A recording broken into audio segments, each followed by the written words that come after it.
1849. 300 enslaved people walked out of the most inhumane slave prison in the American South, and by morning, the prison no longer existed. This was not a plantation.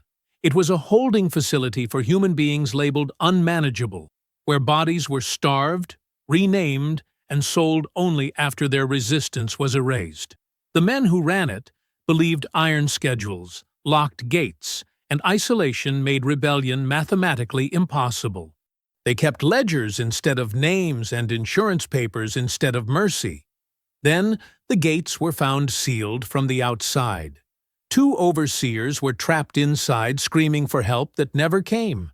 By sunrise, slave catchers were already waiting, confident the escape would fail like all the others.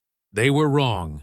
The prison burned exactly as designed, just not for the people who designed it. What turned 300 prisoners into a coordinated force willing to erase the place entirely?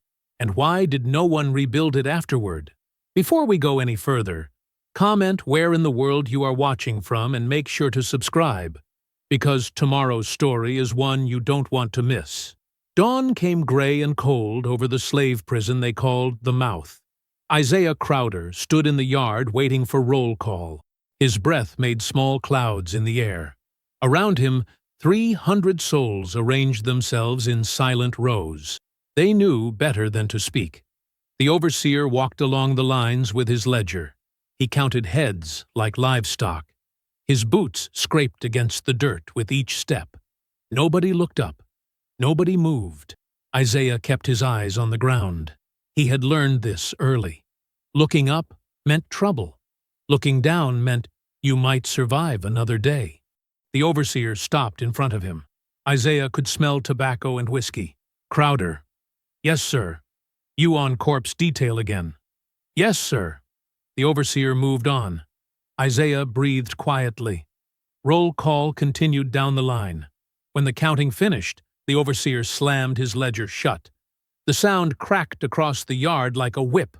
Those assigned to field work, move out. Kitchen detail. Report to the cookhouse. Everyone else knows where they belong. The prisoners dispersed in practiced silence. Isaiah walked toward the back of the compound, past the barracks that smelled like sweat and sickness, past the punishment yard where the whipping post stood like a dead tree, past the storage sheds where grain rotted in barrels nobody bothered to seal properly. The dead house sat at the far edge of the property. It was a small building with no windows, just a door and 4 walls. Inside, bodies waited on wooden pallets, sometimes 2, sometimes 5. Last week there had been 8. Isaiah pushed open the door. 3 bodies lay covered with stained canvas. He recognized one by the shape. A woman named Dinah, who had coughed blood for months. The prison doctor never came.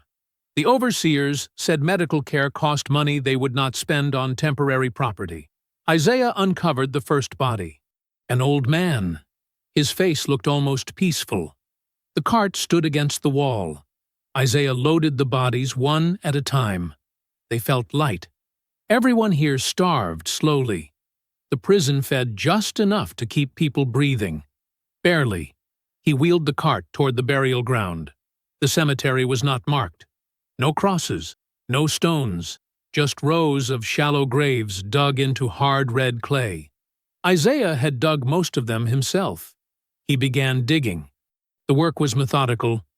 Push the shovel down, lift the dirt, throw it aside, repeat. His shoulders ached, but he kept moving. Stopping meant thinking. Thinking meant remembering. Remembering meant breaking. Isaiah had stopped breaking years ago. By midday, 3 graves were ready. He lowered the bodies down, covered them with earth, packed it flat with the back of his shovel. Nobody spoke words over the dead here.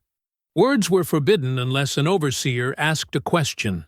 So Isaiah worked in silence, the way he always did.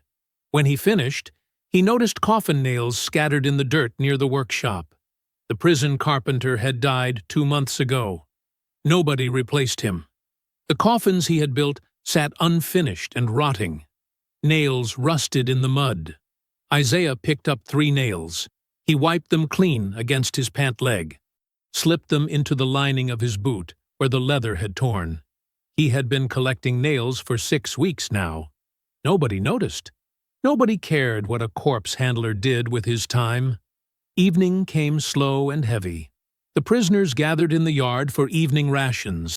A woman ladled stew from a huge iron pot. The stew was mostly water with bits of gristle floating in it. But it was hot. That counted for something. Isaiah took his bowl and sat against the barracks wall. He ate slowly, made each bite last. Across the yard, he saw Ruth Bell working near the cookhouse. She was old, maybe 60, maybe 70. Her hair had gone completely white, but her hands stayed steady as she ground herbs in a stone bowl. Ruth was the closest thing to a doctor anyone here had. She knew plants, knew what helped fever, and what stopped bleeding. The overseers let her work because she kept more people alive. Live property was still valuable. Dead property was just expense.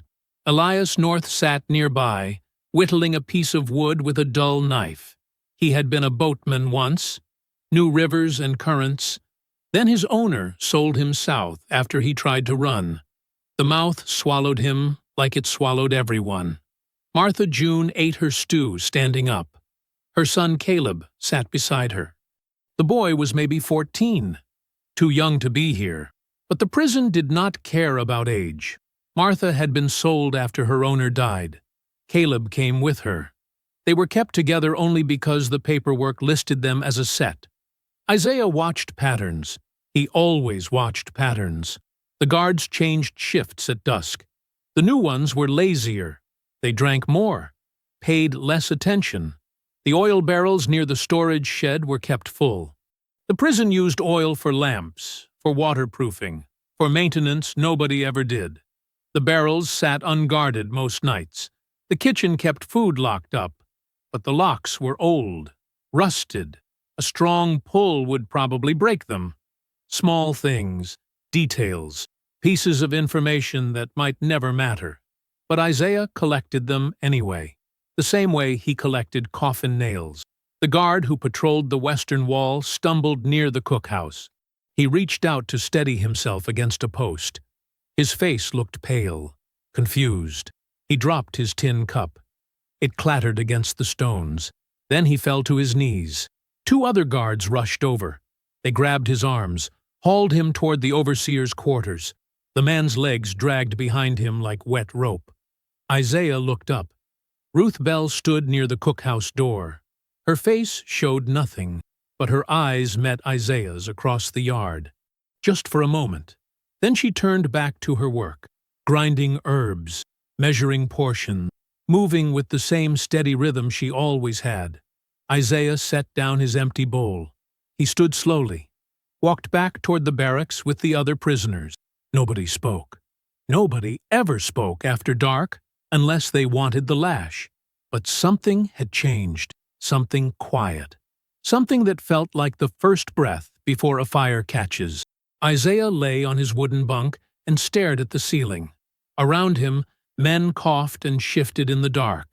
The barracks smelled like unwashed bodies and fear. He thought about the guard, about Ruth's eyes, about the nails hidden in his boot. He thought about patterns, and for the first time in years, Isaiah Crowder let himself imagine that patterns could be broken. The North Watch guard leaned against the wall. His head drooped forward, then snapped back up. He blinked hard like he was fighting sleep. Isaiah watched from the barracks doorway. 2 other guards sat on barrels near the gate. One had already slumped sideways. The other rubbed his eyes with the heels of his hands. Ruth Bell appeared beside Isaiah like a ghost. She moved without sound. "Foxglove," she whispered. Her voice was barely air. "In their evening coffee. Been putting it in for 3 weeks now. Little bits. So small they never noticed." Isaiah looked at her. Ruth's face showed no emotion, just the same weathered calm she always wore. "Tonight I used more," she continued. "Their hearts are slowing. They'll sleep soon. Most of them." "Most?" Can't poison what they don't drink. Ruth glanced toward the eastern watchtower. Young one there brought his own flask. Never touches prison coffee. Isaiah nodded slowly. He had noticed that guard, too. A newer hire, maybe 19. Still eager to prove himself. Ruth touched his arm once, then disappeared back into the shadows between buildings. Isaiah returned to the barracks, moved between the bunks where men pretended to sleep. He knelt beside Elias North. "Time," Isaiah whispered. Elias sat up without hesitation. He had been waiting. They all had been waiting. Isaiah reached into his boot, pulled out the coffin nails he had been collecting. But they were not nails anymore. Over weeks of careful work, he had filed them down, shaped them, turned them into something else. Keys, crude keys that might not work, but might. He passed them to Elias. "You know the locks?" "I know them." Elias had worked maintenance detail for months. He knew every door, every chain, every weak point in the compound. "The swamp route?" Isaiah asked. "Due west. There's a creek bed that runs north after 2 miles. Follow it until you hit the cypress stand.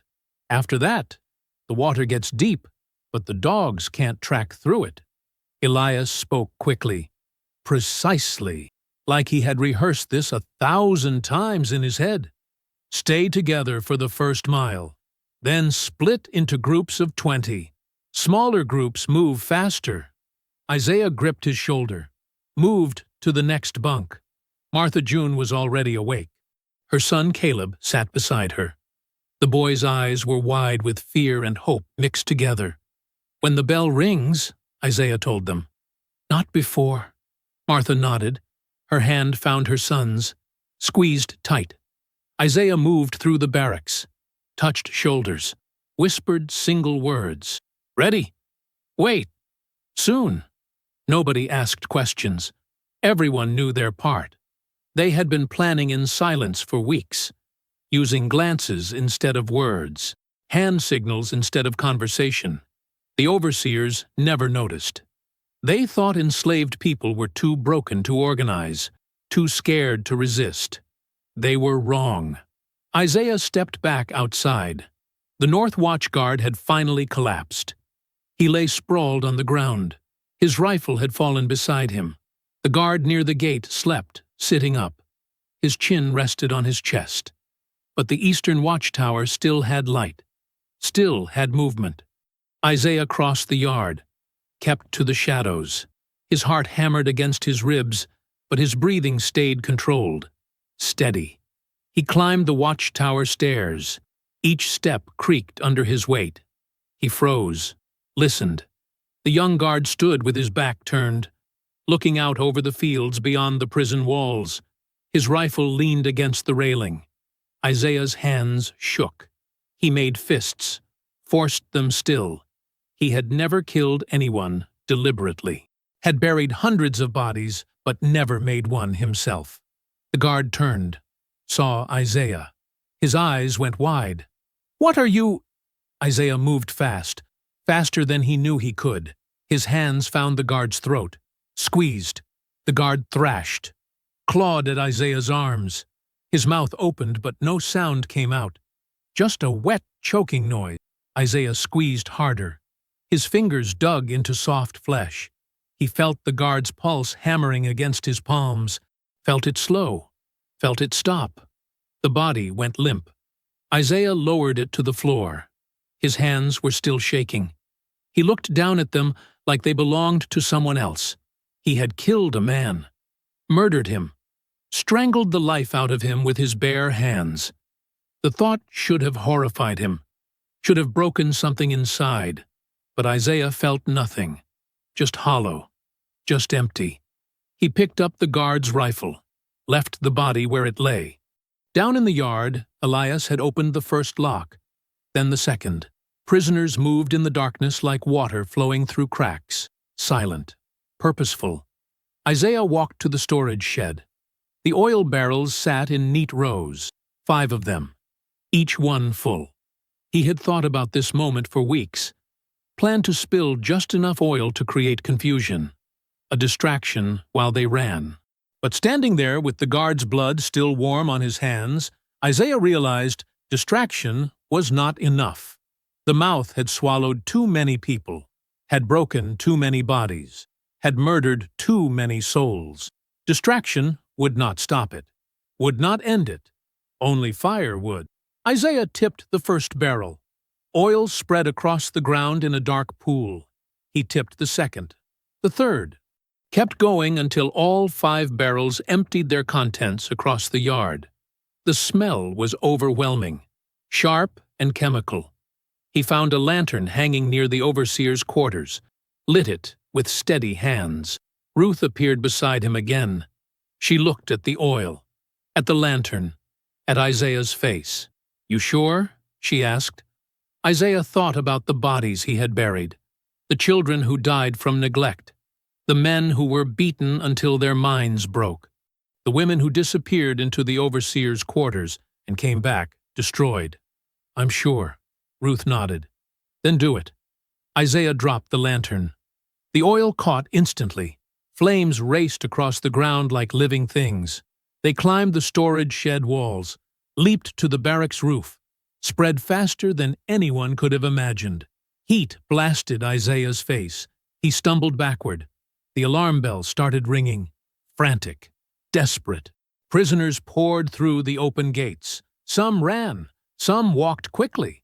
Some helped others who could barely stand. 300 souls moving toward freedom. The overseer's quarters erupted in flames. Someone screamed inside, pounded on a locked door. Isaiah had locked it from the outside, used one of his carved keys. He listened to the screaming, felt nothing. Elias grabbed his arm. "We have to go. Now." Isaiah looked back one last time. The mouth was burning, really burning. The flames reached toward the sky like judgment made visible. He turned and ran. Behind them, the prison collapsed into itself. Timbers crashed, walls fell. Everything that had held them captive turned to ash and smoke. The night sky glowed red. 300 people disappeared into the darkness. Their shadows stretched long across the fields, then vanished completely. The mouth burned until morning. By dawn, nothing remained but blackened stones and memories made of smoke. Isaiah reached the outer gate first. His lungs burned from running. Sweat poured down his face, despite the cool night air. Behind the iron bars, someone screamed. He stopped. The sound cut through the roar of flames, high-pitched, desperate. "Please!" the voice cracked. "Somebody! The door won't open." Isaiah recognized that voice. It belonged to Crawford, the senior overseer, the man who supervised punishment details, who decided how many lashes, how little food, who lived or died. "God help me," another voice joined the first. Younger, probably Reed, the assistant overseer. "Lord Jesus, please!" The flames had spread to the administrative building. Smoke poured through broken windows. The men inside were trapped. The interior doors had been locked from the outside. Isaiah had made certain of that. He stood at the gate with his hand on the iron bars. Heat radiated from the burning structures. The metal was already warm to the touch. "I hear someone!" Crawford's voice grew louder, closer. "We're in here! We're locked in!" Isaiah could open the gate, could let them out. His carved keys still worked. The locks had not changed. His hand moved toward the keyring at his belt. "Isaiah!" Ruth appeared at his shoulder. Blood stained her dress, not her own. "Keep walking. They'll burn," Isaiah said. His voice sounded strange, flat. "Good." Isaiah looked at her. Ruth's face showed no mercy, no hesitation, just certainty. "Please," Crawford screamed. The sound turned into choking. "The smoke! I can't!" Reed started praying, loud, frantic. "Our Father who art in heaven, hallowed be thy name." "We should let them out," Caleb spoke from behind Isaiah. Martha's boy. His voice shook. "We can't just—" "Yes, we can." Elias appeared. His jaw was set hard. "They never showed mercy. Why should we?" Because we're not them, Caleb said. Tonight we are. Elias crossed his arms. Tonight we're exactly what they made us. Martha pulled her son back. Don't watch, baby. Don't listen. But everyone was listening. The screaming grew worse, more desperate. Crawford's voice dissolved into wet coughing. Reed abandoned prayer and just screamed wordlessly. Lock it. Ruth touched Isaiah's arm. Make sure. Isaiah pulled out his keys, found the one that fit the outer gate's main lock. His hands did not shake this time. He turned the key, felt the mechanism click into place. The gate was already closed, but now it was secured. Permanent. No! Crawford must have seen him through the smoke. Don't! Please! I have children! Isaiah stepped back from the gate. His face remained expressionless. So did the people you killed, he said quietly, too quietly for Crawford to hear. This is murder! Reed's voice cracked. This is... A coughing fit cut him off. No, Isaiah said, still quiet, still calm. This is consequence. He turned away, started walking toward where the others had gathered at the tree line. Behind him, the screaming continued, then gradually faded, replaced by the sound of collapsing timbers and roaring flames. Ruth walked beside him. You did right. Isaiah said nothing. He was not sure what right meant anymore. The group had assembled in scattered clusters beneath the pines. 300 people, some injured, some carrying children, all waiting. We need to move, Elias said when Isaiah reached them. Follow the plan. Due west. Isaiah nodded, started to give orders. Then someone ran from the darkness, one of the scouts they had sent ahead, a young man named Thomas. His eyes were wild. Lights, Thomas gasped. At the swamp edge, torches, maybe 20 of them. The group went silent. How? Martha demanded. How could they know already? They couldn't. Elias looked at Isaiah. Unless someone told them. Ruth finished the thought. Her voice carried no surprise, just bitter acceptance. Someone gave us up. Isaiah felt cold spread through his chest. Before tonight? Had to be. Thomas nodded frantically. They're positioned, set up, like they've been waiting. Who? Caleb asked. Who would? Does it matter? Ruth cut him off. What matters is they're there, between us and the route. Isaiah pushed through the crowd, climbed a small rise where he could see better. Dawn was beginning to break in the east. The sky shifted from black to deep gray, and there, at the swamp's edge, maybe half a mile distant, torchlight flickered. Thomas was right. The lights were not searching. They were stationary, deliberate, positioned. There's more, Thomas said behind him. I circled around, saw wagons on the east road. Insurance wagons. Isaiah turned. Insurance? The kind that come after fires, to assess damage, pay claims. Thomas swallowed hard. They were already there, waiting, like they knew. The implications settled over the group like physical weight. The prison was supposed to burn, Martha said slowly. They wanted it to burn. Why? Someone asked. Doesn't matter why. Isaiah's voice cut through the confused murmuring. What matters is they're ready for us. This was not just leaked. This was planned. Then what do we do? Caleb's voice shook. We can't go back. We can't go forward. We go deeper. Ruth pointed south, away from the swamp edge, away from the planned route, into the worst parts, where the water runs black and the ground don't hold. We'll die in there, someone protested. Maybe. Ruth's tone did not change. But we'll definitely die out here. Isaiah looked at the burning prison behind them, at the torchlight ahead, at the 300 faces watching him for direction. They were not escaping anymore. They were being herded, hunted. Whatever came next would not be freedom. It would be survival, if they were lucky. South, Isaiah said. Everyone, now! The group turned away from the swamp edge, away from the plan they had built over weeks of secret preparation, into the deep country, where the water turned to quicksand, and the trees grew so thick that daylight never fully penetrated. Dawn broke fully as they moved. The sky turned pale gold. Birds started singing. Behind them, the mouth continued burning. Ahead of them, unknown territory stretched dark and waiting. And somewhere in between, slave catchers tightened their circle. The deep swamp closed around them like a fist. Isaiah crouched beneath a cypress overhang, watching Martha clean burns on Caleb's arm. The boy had carried a torch too long during the escape.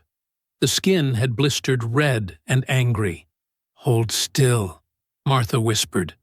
She tore strips from her dress, soaked them in brown swamp water. "This'll hurt." Caleb bit down on a stick, did not make a sound when she wrapped the wounds. All around them, similar scenes played out. Ruth moved between clusters of injured people. Her hands worked quickly, efficiently. She had brought nothing from the prison except knowledge of which plants stopped bleeding, which leaves drew infection from wounds. A woman named Sarah sat with her head between her knees, smoke inhalation. Her breathing came in wet rattles. 2 older men showed signs of heat exhaustion. A young girl had twisted her ankle badly in the flight. She would not be running again soon. Isaiah counted the faces he could see. Maybe 280. 20 people had not made it into the deep country, either caught by the waiting patrols or lost in the darkness. He did not let himself wonder which. The sun climbed higher. Heat built despite the shade. Mosquitoes descended in clouds. Nobody spoke above a whisper. Then Samuel Pike stood up. Pike was a broad-shouldered man in his 30s. He had worked in the prison's forge before it burned. Strong, quick-tempered, useful in a fight, but dangerous otherwise. "This is madness," Pike's voice carried across the gathered survivors. "Sitting here like rabbits waiting for dogs." Isaiah looked up. "Keep your voice down." "Why?" Pike stepped forward. "So we can hide better? So we can die quieter?" Several people shifted nervously. Martha pulled Caleb closer. "We need to rest," Isaiah said. His tone stayed level. "People are hurt. We moved hard all night." "And now we stop?" Pike interrupted. "Now we give them time to organize? To bring more men?" "What would you do?" Elias asked from where he sat. "Run until we drop?" "I'd run north." Pike pointed through the trees. "Split up. Scatter. Make them chase 300 different targets instead of one group." "We're stronger together," Ruth said. "We're slower together." Pike's jaw tightened. "Easier to track. Easier to surround. You want to abandon the children?" Martha's voice turned sharp. "The injured? Just leave them?" "I want to live." Pike met her glare without flinching. "And I want everyone who can run to have that chance. Instead of dying because we're trying to drag along people who can't keep pace." A rumble of anger passed through the group. Someone spat in Pike's direction, but others nodded. Isaiah saw it. Fear made people honest. Some wanted to scatter, wanted to maximize their individual odds, even if it meant abandoning the group. "There's another option." Isaiah stood slowly. His legs ached from the night's flight. "We don't run. We strike." Everyone turned to look at him. "Strike what?" Pike asked. "The patrols, the camps." Isaiah gestured vaguely west. "They're hunting us, setting up positions, which means they have supplies, horses, weapons." "You want to attack slave catchers?" Someone laughed bitterly. "With what? We got nothing." "We got surprise." Isaiah looked around the group. "They think we're running scared, trying to hide. They're not expecting us to come at them." "Because it's suicide," Pike said flatly. "Maybe?" Isaiah nodded. "Or maybe it's the only way we last more than a few days. Out here with no food, no weapons, no medicine. How long before we're too weak to fight back?" Silence followed. Everyone knew he was right. They had escaped with nothing but the clothes they wore. No supplies, no plan beyond immediate flight. If we hit their camps, Isaiah continued, we get food, guns, horses for the injured. We slow them down while we move faster. And lose people doing it, Pike shot back. Guaranteed. We'll lose people either way. Ruth stood beside Isaiah. At least this way we fight on our terms. This is insane. Pike shook his head. You're asking people to throw themselves at armed men. I'm asking people to survive. Isaiah's voice hardened. However, that looks. The argument broke into smaller discussions. Clusters formed. Voices rose despite the danger. Pike gathered supporters quickly. Maybe 40 people. Those young enough to run. Strong enough to believe in their individual chances. Another group coalesced around an older woman named Helen, former house servant. Literate. Careful. She wanted to hide deep in the swamp. Build shelters. Wait for the hunt to pass. About 60 people moved toward her. That left roughly 180 with Isaiah. Those too injured to run fast. Those with children. Those who believed fighting was the only option left. Caleb pulled away from his mother, walked to Isaiah's side. "What are you doing?" Martha demanded. "Staying with Isaiah." Caleb's voice did not waver. "Baby, no." "I'm not a baby." Caleb looked at her. "And I'm not hiding anymore." Martha's face crumpled, but she did not argue further. She moved to stand with Helen's group. Her eyes never left her son. Isaiah wanted to send Caleb with his mother, wanted to order the boy to hide, stay safe. But he saw the set of Caleb's jaw, the way the boy's hands had stopped shaking. This was not youthful rebellion. This was decision. "All right," Pike addressed his faction. "We head north. Move fast. Meet in Ohio if we make it." "We go deeper south," Helen said. "Find solid ground. Build what we need." Both groups looked at Isaiah. "We go west." Isaiah pointed along the river. "Stay near water. Hit the first patrol camp we find." "You'll all die," Pike said. "Not cruel, just stating fact." "Maybe." Isaiah met his eyes. "But we'll die moving forward, not running away." Pike's expression flickered. Something like respect crossed his face, then hardened back into certainty. "Good luck," Pike said. He turned to his people. "Let's move." Helen's group melted into the deeper swamp without ceremony. Quiet, careful, already practicing invisibility. That left Isaiah with 120 people. Caleb, Ruth, Elias, Thomas, Sarah with her damaged lungs, the girl with the twisted ankle, mothers with children, older men who had survived the prison through pure stubbornness. Not an army, barely a group, but they were moving forward, and that mattered. The sun reached its peak. Midday heat pressed down through the canopy. Somewhere in the distance, dogs barked. The hunt was organizing. "West," Isaiah said quietly. They moved along the river, single file, slow, methodical. The slave patrol camp sat in a clearing 2 miles upriver. Isaiah watched from behind a fallen oak. The afternoon sun slanted through Spanish moss, cast long shadows across packed earth. 4 wagons formed a rough square. A cook fire burned in the center.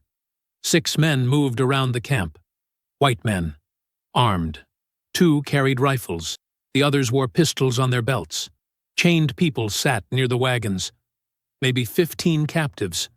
Men and women. Some looked freshly caught. Others showed signs of longer imprisonment. All wore iron. "How many guards?" Elias whispered beside Isaiah. 6 visible. "Might be more in the wagons. We got 120 people. They got 6. They got guns." Isaiah studied the camp layout. "We rush in, people die. Need to be smarter." Ruth crouched on Isaiah's other side. She had found wild garlic in the swamp, crushed it between her fingers. "The one by the fire keeps drinking. See how he sways?" Isaiah saw it. A heavy-set man with a red beard. He tilted a jug back, wiped his mouth, laughed at something another guard said. "Can you make him sleep?" Isaiah asked. "Not from here." Ruth considered. But if someone got close to their water supply… Thomas appeared behind them, silent despite his size. He carried a thick branch stripped of bark. When? Dusk. Isaiah pointed to where the sun hung above the trees.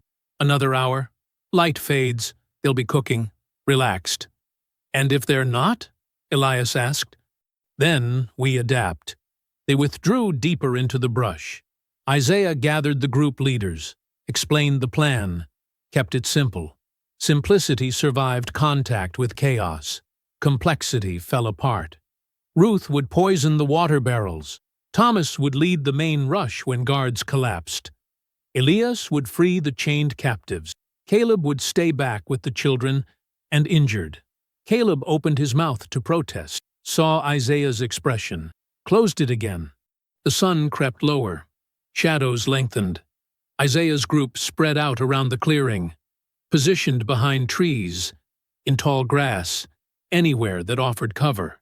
Ruth slipped forward, low to the ground, moving during moments when all guards looked elsewhere. She reached the water barrels near the wagons. Her hands worked quickly, adding crushed leaves and roots from pouches she had filled in the swamp. A guard turned. Ruth froze, became part of the wagon's shadow. The guard scratched his neck, spat, turned back to the fire. Ruth completed her work, slipped away, rejoined Isaiah behind the oak. Done, she breathed. Now they waited. Minutes crawled past. The guards prepared their evening meal, beans and salt pork.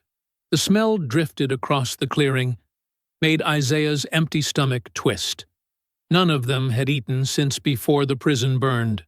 The red-bearded man dipped a cup into the water barrel, drank deeply, refilled it, drank again. 2 other guards followed suit. The water looked clean, tasted normal. 15 minutes later, the red-bearded man sat down heavily, shook his head like clearing cobwebs. You all right? Another guard asked. Tired. Just suddenly tired. You've been drinking all day. Not that much. But the bearded man's eyes were glazing. His head nodded forward. A second guard stumbled, caught himself on a wagon wheel. His rifle clattered to the ground. What the hell? The remaining conscious guards looked at each other. Confusion replaced ease. One smart guard reached for his pistol, started toward the water barrel. Isaiah stood. Now! His people erupted from the brush. No war cries, no shouting, just sudden movement from every direction. The smart guard spun, raised his pistol. Thomas hit him from the side. The branch caught the man across the temple. He went down hard. Another guard fired wildly. The shot went high. Caleb's mother, Martha, tackled him before he could aim again. 3 others piled on, wrestled the gun away. 2 guards ran. Made it maybe 20 yards before Isaiah's people brought them down. Not killed, just overwhelmed by numbers. The whole thing took less than 2 minutes. Isaiah walked into the clearing, his heart hammered, but his hands stayed steady. Anyone hurt? A few scrapes. One man had caught an elbow to the nose. Blood ran down his face, but he waved away concern. The captives, Isaiah said. Elias was already working on the chains. He used keys taken from unconscious guards. Iron cuffs fell away one by one. A woman stood shakily, rubbed her wrists where the metal had bitten, looked around at her rescuers with wide eyes. You're free, Ruth told her. We all are. The woman's face crumpled.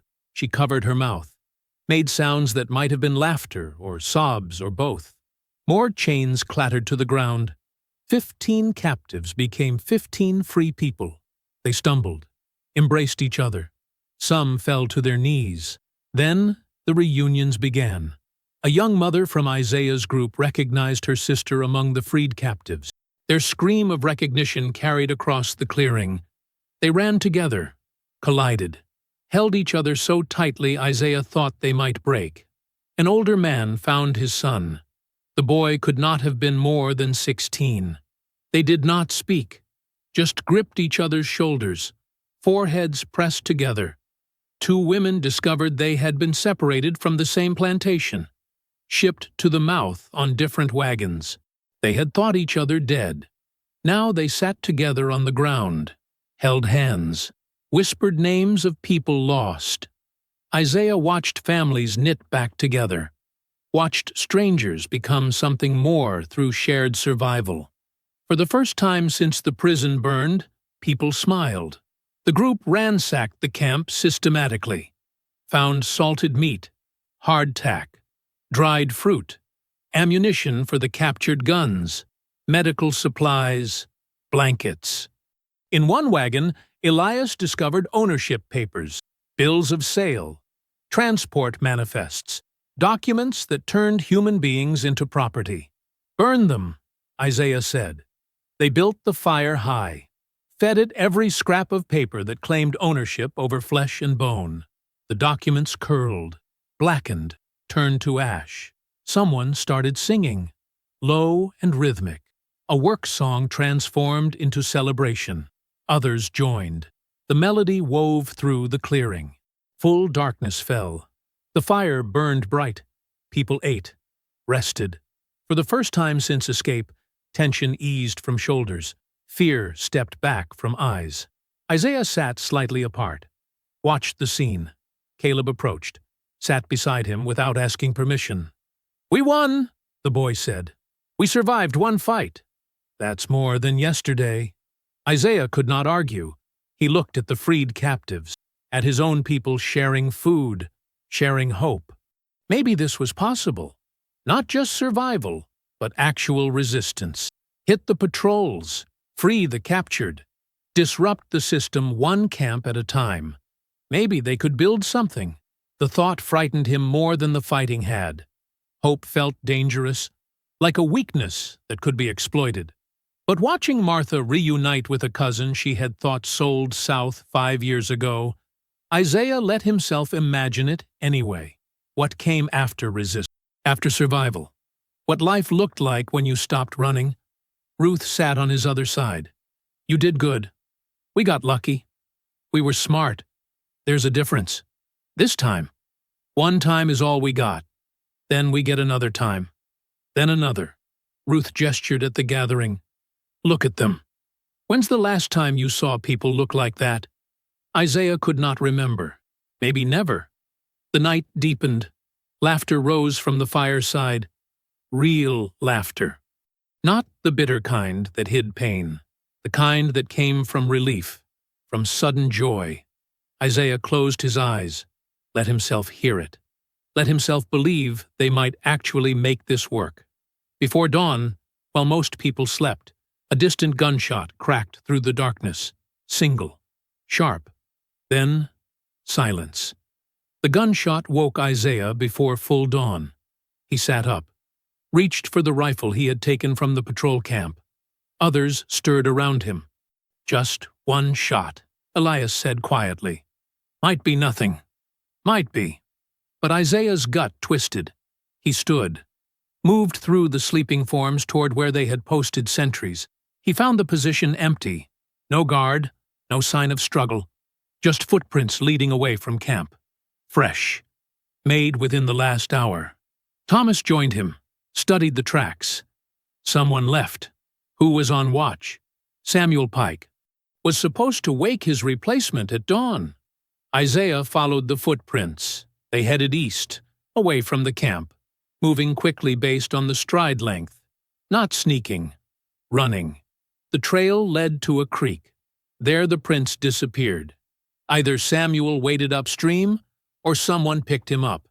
"He ran," Thomas said. No question in his voice. "Maybe he got scared. Maybe nothing." Thomas spat. "Man runs from his own people before dawn. There's only one reason." Isaiah wanted to argue. Found he could not. The evidence spoke plainly. Samuel Pike had stood watch, then fled. No note, no warning. Just gone. They returned to camp, woke the leaders, explained what they had found. "We need to move," Elias said immediately. "If he's telling them where we are?" "We don't know that for certain," Martha interrupted. "We know enough." Ruth stood. began gathering her medical supplies. Debate later. Move now. Isaiah agreed. Wake everyone. Quiet. Take only what you can carry. We head deeper into the swamp. The camp mobilized. People rolled blankets, collected food. Parents woke children gently, tried to keep them calm.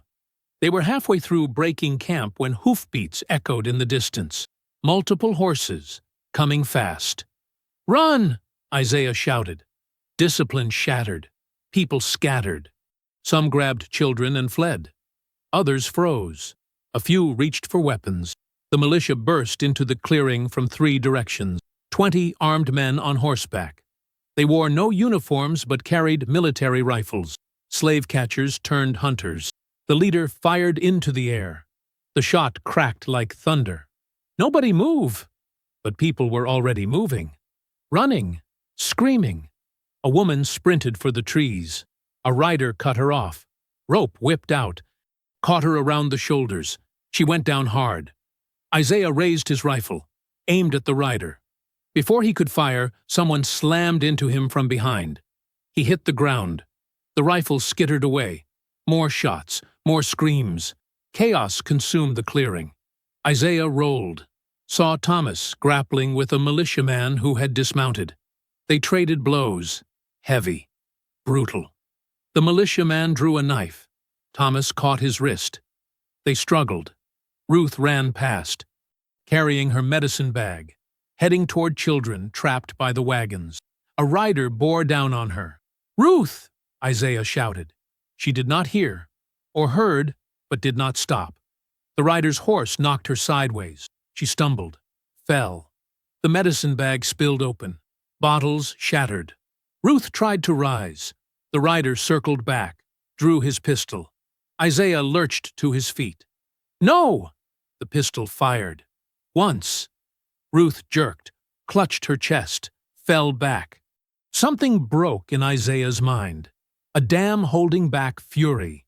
He ran toward her, shoved past fleeing people, ducked under a swinging rifle butt. Another militiaman stepped into his path. Younger than the others, maybe 20. He raised his rifle. "Stop right there!" Isaiah did not stop. The young militiaman fired, missed. Isaiah crashed into him. They went down together. Fists, elbows. Isaiah fought like a man possessed. He got on top. Wrapped hands around the militiaman's throat. Squeezed. The young man's face turned red. Then purple. Someone kicked Isaiah in the ribs. He rolled away. Gasped. Looked up into a rifle barrel. The militia captain sat on his horse. Older. Gray-bearded. He aimed the rifle at Isaiah's head. Enough. Isaiah stared at him, panting, waiting for the shot. It did not come. The captain gestured. 2 men dragged Isaiah to his feet, bound his hands behind his back with rough rope. Around the clearing, the fight ended. Most of Isaiah's people were caught, tied, forced to their knees. Some had escaped into the swamp. Isaiah could not tell how many. Maybe 20, maybe fewer. Bodies lay scattered. Isaiah counted 4. No, 5. People who had eaten beside the fire last night, who had laughed, who had believed they might actually survive. Ruth was one of them. She lay still, eyes open, staring at nothing. Isaiah tried to go to her. The men holding him yanked him back. "Where's the boy?" the captain called out. "One of you was keeping a boy. Where is he?" Silence. The captain dismounted, walked to where Martha knelt, bound and bleeding from a cut above her eye. "I asked a question." Martha said nothing, her jaw set, defiant, even kneeling. The captain backhanded her. She sprawled sideways, spat blood. "There!" one of the militiamen pointed. Caleb ran from behind a wagon, heading for the tree line. His thin legs pumped, almost made it. A rider caught him easily, scooped him up. The boy kicked, screamed. The rider laughed. "Let him go," Martha shrieked. "He's just a boy." "He's property." The captain examined Caleb like livestock. Healthy, young, fetch a good price. They threw Caleb into one of the wagons, chained him to the sidewall. His eyes found his mother, found Isaiah, full of terror and betrayal. Isaiah looked away, could not bear it. The captain walked among the captives, counted heads. 23. Not bad. Samuel said there'd be more. So it was confirmed. Samuel Pike had sold them out. What about the rest? A militiaman asked. Let them run. Swamp will kill most. We'll catch the others eventually. The captain turned to Isaiah. You're the one who led them? Isaiah said nothing. Strong, silent type. The captain smiled without warmth. We'll see how long that lasts. He raised his pistol, aimed at Isaiah's leg, fired. The bullet tore through Isaiah's thigh. White-hot pain exploded up his spine. He collapsed, bit his tongue to keep from screaming. Load them up, the captain ordered. We ride in 10 minutes. They dragged Isaiah toward a wagon. His leg left a blood trail in the dirt. The pain made his vision swim, made the world tilt sideways. Through blurred eyes, he saw Ruth's body one last time. Saw the medicine bottles scattered around her. Saw her hand stretched out like she had been reaching for something. They threw him into the wagon. The impact jarred his wounded leg. This time, he did scream. Caleb huddled in the corner. Tears streaked his face. Isaiah, I'm sorry. Isaiah barely recognized his own voice. I'm so sorry. The wagon lurched into motion. Through the slats, Isaiah watched the clearing recede, watched the freed captives from yesterday get chained again, watched everything they had fought for collapse. The sun climbed higher. Noon arrived. The wagons rolled east, taking them back toward civilization, toward markets and auctions and iron. Isaiah's leg throbbed. Each bump in the road sent fresh agony through him. Blood soaked his pants, dripped onto the wagon bed.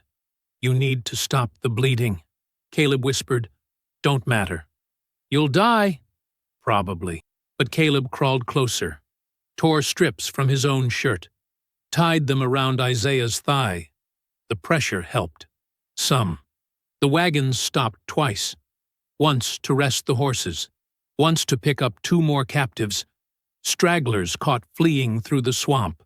By sunset, they reached a main road. The captain called halt, set up camp. They left the captives chained in the wagons, posted guards, started a fire. Isaiah drifted in and out of consciousness. Fever took hold. His leg felt like it was burning from the inside out. In lucid moments, he thought about Ruth, about her steady hands, her quiet strength, about how she had run toward those children even knowing the risk. He thought about the people who escaped, hoped some made it, knew most would not. He thought about Caleb, about Martha, about everyone he had led into this disaster. Should have scattered, should have run north immediately, should never have believed they could fight back and win. One victory. That was all they got. One single victory before everything fell apart. The fever climbed. Isaiah's thoughts tangled. He saw the prison burning again. Saw the gate locked. Saw the overseer's face through the flames. Had it been worth it? Any of it? He could not tell anymore. The stars came out, cold and distant. The guard's fire crackled. Somewhere an owl called. Isaiah closed his eyes. Let the darkness take him. If he died here, at least he would not have to watch what came next. Isaiah woke to darkness and pain. Not the wagon, not chained. He lay on damp earth, smelled wood smoke and wet leaves. His eyes adjusted. Overhead, pine branches swayed against stars. A small fire burned nearby. Figures moved around it. Quiet voices murmured. He tried to sit up. His legs screamed protest. The makeshift bandages were gone. Someone had replaced them with proper wrapping. Clean cloth, tight enough to slow bleeding. Easy. A hand pressed his shoulder. Thomas's face appeared above him. Don't move too quick. How? Isaiah's throat was raw. How did I get here? We came back for you. Thomas handed him a canteen. Elias led us. Waited until the militia made camp, hit them after midnight. Isaiah drank. Water had never tasted better. The others? Thomas's expression darkened. Some, not all. Isaiah forced himself upright, despite the agony in his leg. The fire illuminated maybe 30 people. No, 40. Scattered in small groups. Most bore fresh wounds, bandaged arms, bruised faces, eyes that had seen too much. Martha sat near the fire's edge. Caleb curled against her side, both alive, both free again. But Ruth's face was missing. And others, too many others. How many did we lose? Isaiah asked. 15 dead in the fight. 8 captured we couldn't reach. Thomas fed the fire with a small branch. Another dozen scattered who we haven't found. Might never find. From 80 this morning to 40 now.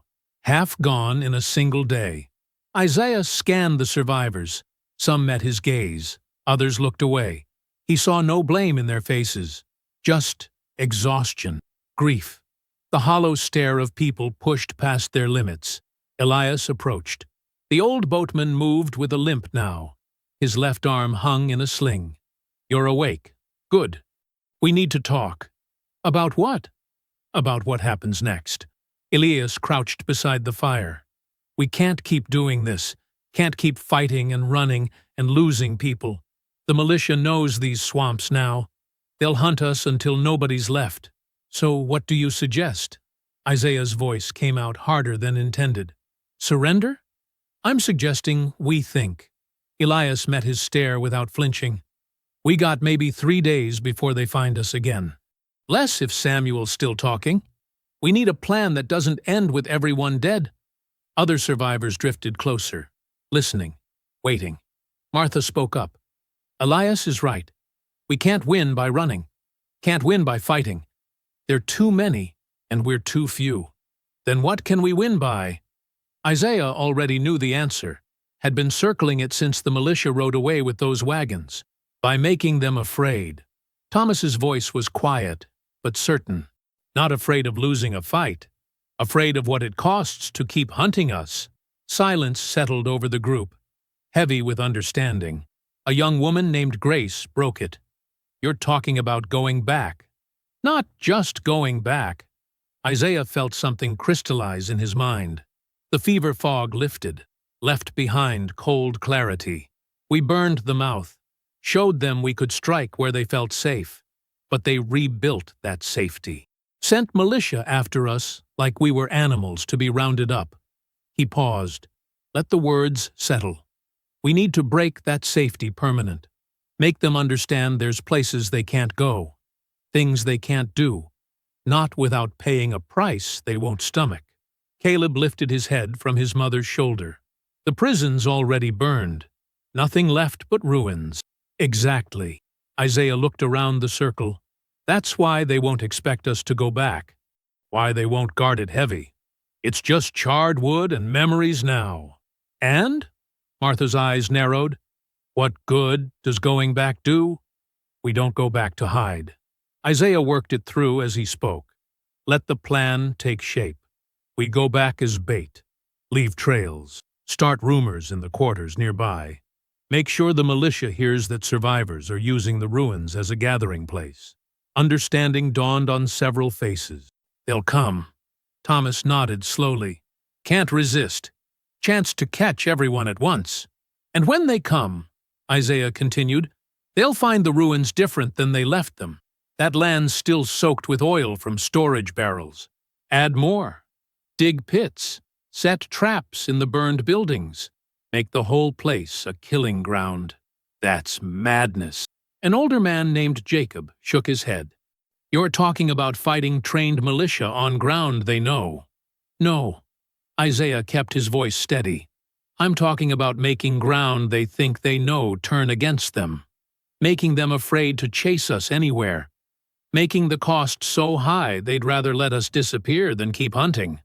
Elias studied him. You really think it'll work? I think it's the only thing that might. Isaiah looked at each face around the fire. We tried running. We tried hiding. We tried scattering. All it did was make us easier to pick off. The only way we survive is if they decide hunting us ain't worth it anymore. And if we fail? Grace asked. If they kill us all? Then at least we die making them bleed for it. Isaiah's leg throbbed with each heartbeat. Reminder of what mercy had cost him. At least we die choosing the terms. Martha pulled Caleb closer. Her jaw set. I'm in. They took my boy once. I won't run and let them take him again. I'm in. Thomas stood. Got nothing left to lose anyway. Others nodded. Murmured agreement. Not everyone. Some still looked uncertain, afraid. But enough. Maybe 30 of the 40. Those who don't want to come, Isaiah said. I understand. Head north. Find the ones who scattered. Get as far away as you can. No shame in choosing life over vengeance. 10 people stood. Jacob among them. They gathered their meager belongings, exchanged quiet goodbyes. Isaiah watched them melt into the darkness. Part of him envied their choice. The simpler path. Run and hope and pray. But he was done hoping, done praying, done believing the world would show mercy it had never offered. The remaining 30 drew closer to the fire, waited for direction. We move before midnight. Isaiah gripped Thomas's shoulder, used it to lever himself upright. His wounded leg barely held his weight. Need to reach the mouth by tomorrow night. Set everything up before the militia hears the rumors. You can't walk on that leg. Grace gestured at the blood-stained bandage. Then, I'll crawl. Isaiah tested his weight. Agony shot up his thigh. He ignored it. We got maybe one chance at this. One chance to make them understand we ain't prey anymore. Elias began distributing supplies. What little remained. Dried meat, hardtack. 2 canteens between 30 people. Martha helped Isaiah fashion a crutch from a thick branch. It was crude, uncomfortable, but it worked. Caleb appeared at Isaiah's elbow. I'm staying with you. Your mama needs you safe. My mama needs them to stop hunting us. The boy's voice held steel. You taught me that, when you locked that gate. Isaiah had no answer for that. Just gripped the boy's shoulder, felt the weight of every choice that led here. The fire burned down to embers. Stars wheeled overhead. The night grew colder. At 1:45, they began moving. 30 people, most wounded, all exhausted, heading back toward the place where their nightmare had started, where it would end, one way or another. The ruins emerged from the pre-dawn mist like broken teeth. Charred timbers jutted skyward. Collapsed walls formed jagged silhouettes against the graying eastern sky. The smell hit Isaiah first, old smoke and something worse beneath it. Death never fully left a place like this. Thomas raised a hand. The group halted. Looks empty, he whispered. Isaiah studied the remains. The main gate stood twisted on its hinges. The guard tower had collapsed into rubble. Most of the western wall was gone entirely. Nothing moved in the shadows. No watchfires. No voices.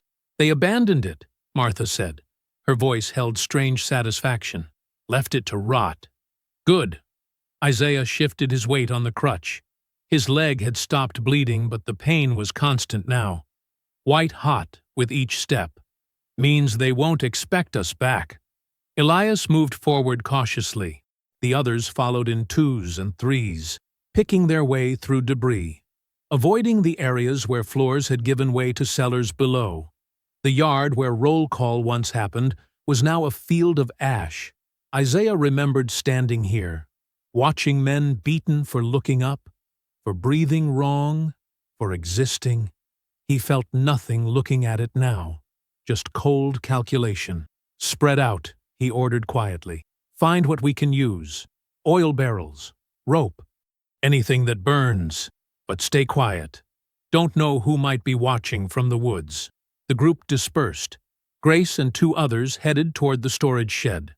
Thomas led a team to check the collapsed kitchen building. Martha kept Caleb close as they examined the eastern cell block. Isaiah made his way to what remained of the overseer's quarters. His crutch sank into soft ash with each step. The building's front wall had fallen in.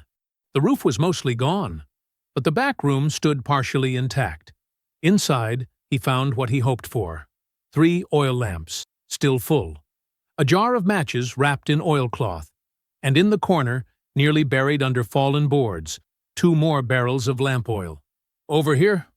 He kept his voice low. Thomas appeared in the doorway, saw the barrels. His expression hardened. "That'll do." They worked quickly, rolled the barrels into the yard. Grace's team returned carrying armfuls of rope, moldy canvas tarps, a bag of nails that had somehow survived the fire. "Kitchen had oil too," Grace reported. "Maybe 4 barrels. Heavy, though. Need help moving them. Leave them where they are for now." Isaiah scanned the ruins. His mind worked through possibilities. "We need to think about placement. Where they'll come from. Where we want them to go." Elias limped over. "They'll come through the main gate. Only way in wide enough for horses and wagons, unless they go around through the swamp." "They won't go through the swamp," Martha said. She held a long piece of iron pipe, rust-covered, sharp at one end. "Too slow. They'll want to trap us quick, pin us against the ruins." Isaiah nodded. She was right. The militia would come fast and hard. Overwhelming force. That's what the system relied on. Always had. "So we make the gate a kill box," he pointed with his crutch. "Oil the ground heavy just inside. Run fire lines to the collapsed wall sections. When they come through, we light it. Trap them between flames and rubble." "What about the cell block?" Caleb asked. The boy stood near his mother, eyes taking in everything. Learning. "Good question." Isaiah studied the eastern building. Its walls still stood, mostly. The cells inside would be dark, confusing to anyone not familiar with the layout. "We put oil in there too. Make it look like we're hiding inside. When they go in to search—" He didn't finish. Didn't need to. Thomas began organizing work crews. Some rolled oil barrels to positions around the yard. Others dug shallow pits near the gate, covered them with burned boards and ash. Not deep enough to kill, just enough to trip horses, create chaos. Grace and 2 others climbed into what remained of the guard tower. They carried rope. Within an hour, they'd rigged a simple tripwire system. Anyone entering the tower would bring the remaining walls down on themselves. The eastern sky grew lighter. Pink touched the horizon. "We're running out of dark," Elias warned. "Almost done." Isaiah watched Martha and Caleb string oil-soaked rope between the cell block and the western ruins. Fire lines, invisible in the ash and debris. "Just need to finish the—" A sound cut him off. Distant, rhythmic. Wagon wheels. Everyone froze. "Can't be," Thomas breathed. "Too soon. We haven't even started the rumors yet." But Isaiah understood. The militia hadn't needed rumors. They'd anticipated everything. Knew escaped slaves might try to regroup. Knew the ruins would draw them back, eventually. They'd been waiting, watching. And something had finally tipped them off. "Positions!" Isaiah ordered. His voice stayed level despite the ice in his chest. "Everyone in the cell block. Now!" "We're not ready," Grace protested. "Half the traps aren't set. The fire lines—" "Move!" Isaiah grabbed her shoulder. "We work with what we have. Get inside. Stay low. Don't make a sound." The group scrambled for the cell block entrance. Martha pulled Caleb along. Thomas helped 3 injured men who couldn't run. Elias grabbed the last oil lamp and followed. Isaiah took one final look around the yard. The barrels were positioned. The main fire line was complete. The pits were covered. Not perfect, but enough. Maybe. He turned toward the cell block. His leg nearly gave out. The crutch slipped in ash. He caught himself against a burned support beam. The wagon sounds grew louder, closer. Multiple vehicles. And voices now. Men calling to each other. Confident. Relaxed. Like they were heading to routine work. Isaiah forced himself forward. Each step agony. The cell block entrance loomed ahead. Dark doorway in darker wall. Almost there. A shout erupted from the direction of the gate. There! Movement in the east block. Footsteps. Running. Coming fast. Isaiah dove through the cell block entrance, landed hard on his wounded leg. White light exploded behind his eyes. He bit down on a scream. Hands grabbed him, pulled him deeper into shadow. Thomas and Elias. They dragged him behind a collapsed bunk frame. Through the doorway, torchlight flickered, growing brighter. Dawn broke over the ruins. Golden light spilled across ash and bone and broken stone. The militia had arrived. The first torch cleared the gate. Militia Captain Reed sat tall in his saddle. 3 wagons rolled behind him. Armed men walked alongside, maybe 20, all carrying rifles, all looking confident. They thought this would be easy. Isaiah watched through a gap in the cell block wall. His breathing stayed controlled, shallow. The pain in his leg had become a distant thing, separate from him. Reed scanned the ruins. His expression showed mild annoyance, like he'd expected better sport. "Spread out," he ordered. "Check every building. They're here somewhere, probably hiding in the cells." The men dismounted, tied horses to what remained of the fence posts. The wagons stopped just inside the gate, right where Isaiah had hoped. One militiaman kicked at debris. "Waste of time. Place is already burned." "That's the point," Reed said. He gestured toward the cell block.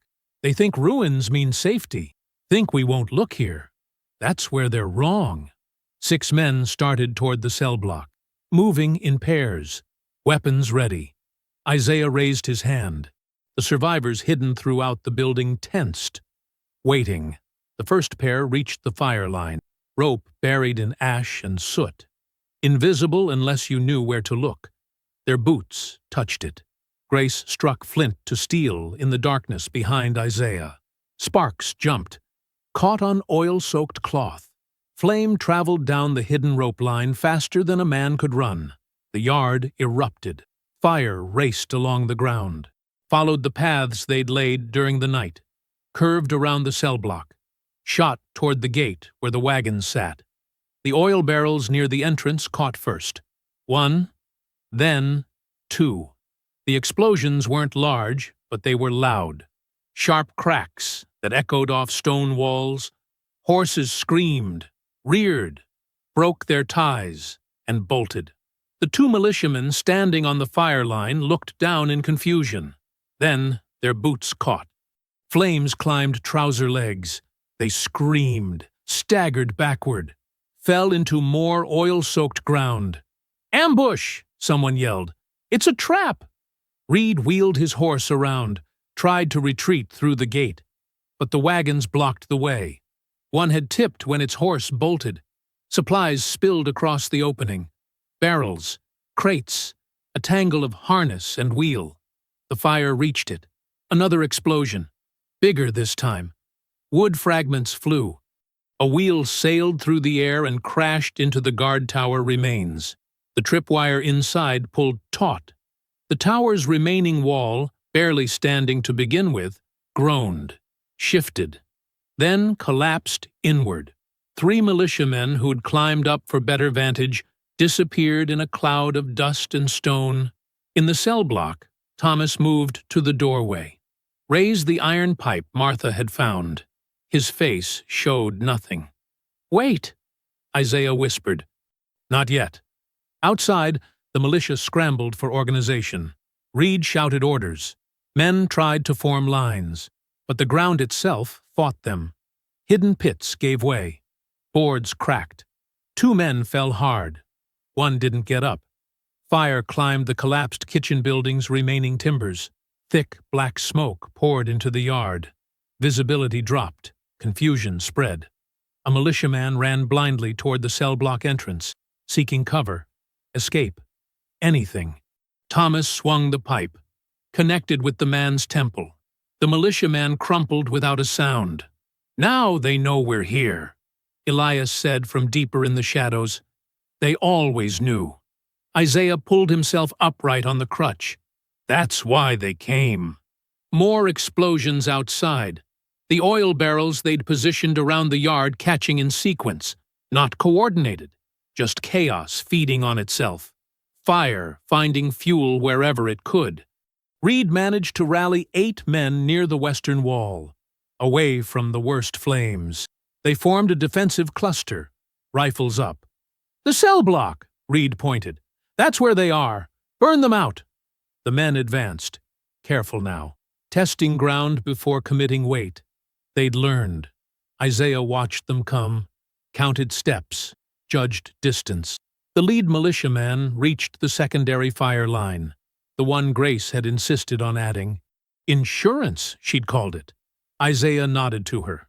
She struck flint again.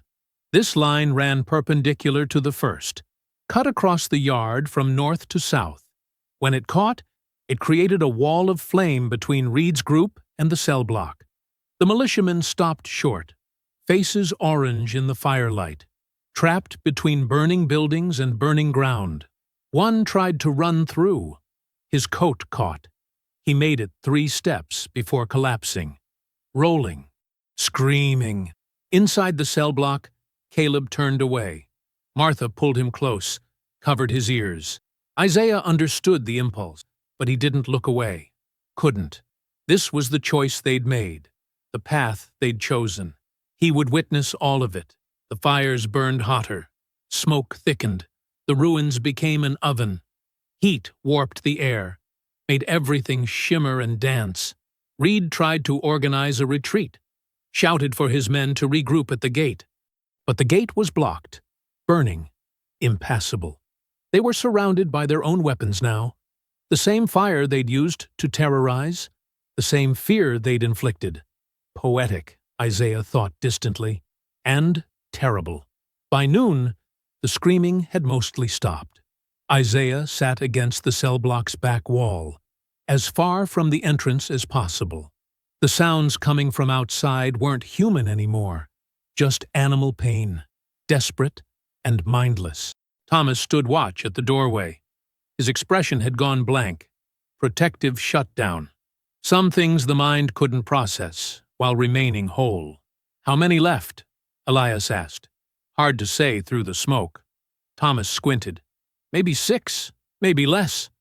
They're trying to dig under the gate, get out that way. Will they make it?" Thomas didn't answer.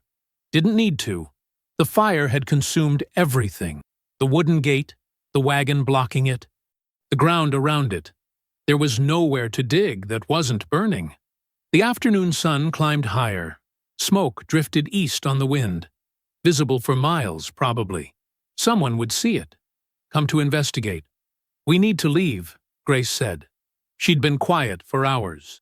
Before more arrive. Isaiah nodded slowly. "Everyone ready?" Murmurs of agreement. 40 people, injured, exhausted, traumatized, but alive. "The back wall has a gap," Elias reported. He'd scouted earlier. "Leads straight to the tree line. From there we can reach the river." "Then we split," Isaiah said.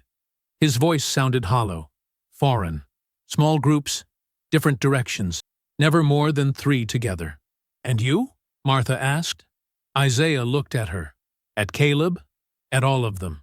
"I'll head north, alone. Draw attention if anyone's tracking." "That's suicide." "Maybe." He pulled himself upright. "But necessary." No one argued. They understood. Someone had to be the obvious target, the clear trail. Otherwise the militia would hunt them all equally. This way, they had a chance. They filed out through the back wall gap, one by one, moving quickly despite injuries. The tree line swallowed them. Within minutes, they'd scattered like smoke. Isaiah went last, paused at the gap, looked back at the ruins one final time. The yard was a crater of ash and bone. The buildings were skeletons of themselves. The gate stood open and empty now, a mouth that had finally stopped feeding. He turned away. By sunset, the ruins stood silent. No voices, no movement, just wind through broken stone and the slow settling of ash. The mouth would never open again. 7 years later, the Mississippi Delta, 1858. A small settlement of free blacks and sympathetic Quakers had formed along a tributary too shallow for commercial traffic. No name on any map, just a collection of houses built from river timber and determination. Isaiah went by Jacob now. Jacob Freeman, though the irony of the surname never sat quite right. Too obvious, too pointed. But the Quaker family who'd sheltered him that first winter had insisted every person deserved a name that stated truth plainly. So Jacob Freeman he became. He lived in a room behind the settlement's meeting house. Small space, clean, a bed, a table, 2 chairs, books-lined shelves he'd built himself. The carpenter's skills had never left him, even if everything else had changed. On Tuesday and Thursday afternoons, children came. They arrived in groups of 4 or 5, ages ranging from 6 to 14. Some were children of freedmen. Others belonged to sympathetic families from neighboring farms who believed education shouldn't depend on skin color. Whatever the state said about it, Isaiah, Jacob, taught them to read.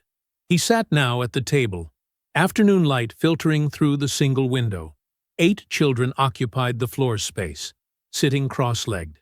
Slates balanced on knees, chalk dust already marking their clothes.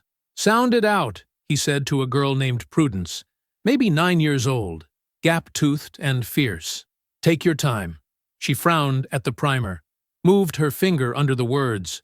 "The cat sat. Good. Keep going. On the..." She paused, looked up. "Matt? Matt. Yes. Very good." Prudence beamed. The other children shifted, eager for their turns. This was Isaiah's life now. These small victories, these careful progressions, teaching letters, building words, watching understanding dawn on young faces. It wasn't the life he'd imagined. Not during the escape, not during the burning, not during those first years of running, always looking over his shoulder, certain every stranger was a slave catcher in disguise. But it was real, and it was his. A boy named Thomas, no relation to the Thomas from before, though Isaiah still felt a twist in his chest every time he heard the name, raised his hand. "Yes? Mr. Freeman, is it true? About the prison that burned?" The room went quiet. The other children stared. Some had heard the stories. Others were curious now. Isaiah set down his own book, carefully. "What have you heard?" "My uncle says there was a slave prison, way south, called the Mouth. Says 300 people escaped and burned it down. Says no one ever rebuilt it. Says slave catchers won't go near where it was," another child added. A girl named Ruth, again the name, who sat in the back. "Says the ground's cursed now." Isaiah considered his response. The children watched him, waiting. "There are many stories," he said finally. "Some true, some exaggerated, some pure invention. You have to be careful which ones you believe." "But did it happen?" Thomas pressed. "Did people really escape like that?" "People escaped all the time," Isaiah said. "Still do. Taking freedom isn't one big action. It's 1,000 small ones, every day." That seemed to satisfy most of them. They returned to their slates, practicing letters, copying simple sentences. But Ruth kept watching him, something knowing in her expression, too perceptive for comfort. The lesson continued another hour. Grammar, simple arithmetic, a passage from the Bible, Ecclesiastes, which the Quakers approved and which Isaiah found appropriately ambiguous about most things. When the children filed out, chattering among themselves, Ruth lingered. "My father was there," she said quietly. Isaiah stilled. "Where?" "At the prison. The Mouth. He was one of the ones who escaped. Headed north. Made it to Canada eventually." "I see. He told me about a man. Said he never learned his real name. Everyone just called him the carpenter. Said this man planned everything. The poison, the fires, the final trap." Isaiah began collecting slates, stacking them neatly. Stories grow in the telling. My father doesn't exaggerate. Ruth moved closer. He said the carpenter disappeared after. Said people looked for him, to thank him, to follow him. But he was just gone. Like smoke. Maybe that was wise. Disappearing. Maybe. She paused. He also said the carpenter had a limp from being shot, that it never healed quite right. Isaiah's hand went to his leg unconsciously. The old wound, the one that still ached when rain came. That still made him favor his right side. Ruth smiled, small and sad. I won't tell anyone, Mr. Freeman. I just wanted you to know what my father said about being grateful, about how what happened there changed things, made people braver. She left before he could respond. Isaiah stood alone in the empty room, afternoon light fading to amber. Dust motes drifting through the air like ash. Changed things. Had it? Really? Slavery still existed, still ground people down, still treated human beings as property. The mouth had burned, but a dozen others probably took its place. Different names, same purpose. And yet, he thought about the children, how they came here freely, how they learned without fear of punishment, how Prudence had smiled when she read that simple sentence. He thought about settlements like this one, small, fragile, but real. Places where people built lives outside the system's immediate reach. He thought about the rumors Thomas had mentioned. Roots avoided. Ground considered cursed. Fear, however superstitious, that still served as protection. Maybe change didn't come in grand gestures. Maybe it came in accumulated small ones. A child learning to read. A family choosing freedom. A prison that stayed burned. Outside, he heard laughter. The children playing in the evening light. Running. Shouting. Free in this moment at least. Isaiah, Jacob, moved to the window. Watched them. The settlement existed in a precarious space. Legal, but barely. Tolerated, but not accepted. One hostile neighbor, one changed law, one determined slave catcher. Any of these could end it. But for now, it stood. For now, children laughed. For now, he could teach them words that might, someday, become weapons of their own. Not perfect freedom. Not complete safety. Not the justice he'd once imagined in flames and ash, but real nonetheless. He turned back to his table, opened his own book, the Bible again.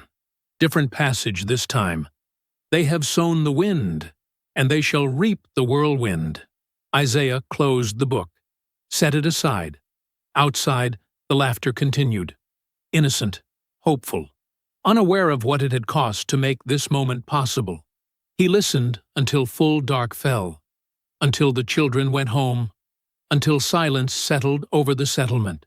Then he lit a lamp, prepared tomorrow's lessons, and allowed himself to believe, just for tonight, that the burning had mattered, that the price had purchased something lasting, that 300 people fleeing into darkness had, in some small way, bent the world toward light.